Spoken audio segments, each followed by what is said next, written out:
ఖర్చు పెట్టుంటా తప్పలేదు, తినుంటా తప్పలేదు. కానీ వాళ్ళ పేరు మీద ఒక్క చెట్టును పెట్టండి. ఇవాళ మీరు పెట్టిన ఒక్క చెట్టు నేను సైతం, మేము సైతం, మనం సైతం అని భారతదేశ జనాభా కాదు, ప్రపంచ జనాభా ఎంతో తెలియదు.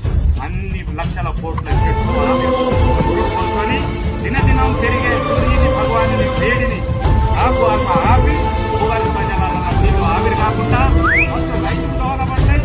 రైతు భూగర్భ జలాల్లో నీళ్లు ఉంటాయి. రైతు పండిస్తే మన దగ్గర ఎన్ని డబ్బులు లక్షలు ఉన్నా కూడా తినగలుగుతాం. ఇదే చెట్టు లేకపోతే భూగర్భ జలాల నీళ్లు ఆవిరైతే నీళ్లుండయి, గింజ ఉండదు. కాబట్టి ప్రతి ఒక్కరు ఎటు తిప్పి కొట్టినా, ఎటు తిప్పుకొని వచ్చినా నింటే ప్రపంచం, నింటే సర్వస్వం, నింటే మంగళ. చెట్టు లేని ప్రపంచానికే మంగళలే. కంటికి కనబడాలి చివరి ముగించే ముందు చివరికి ఒక మాట చెప్తున్నా. మనది పూర్తి భూగ్రహం.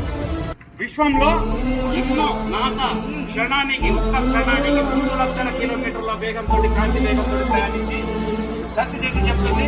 మనలాంటి సత్కామలమైన భూమి, ప్రేమలు, అనురాగాలు, చెట్లు, చేమ, నీరు, చేపలు, పుట్టలు, పదులు, బావులు అన్న ఏది లేదంటే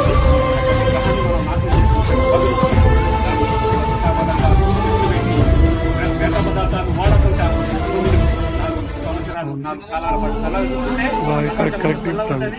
ఇప్పటికీ ఎక్కువ చెప్పినా భావ మాటలు అయితే చాలు. సర్వే జన సుఖనో భవంతు, రక్షత, ధర్మ రక్షత,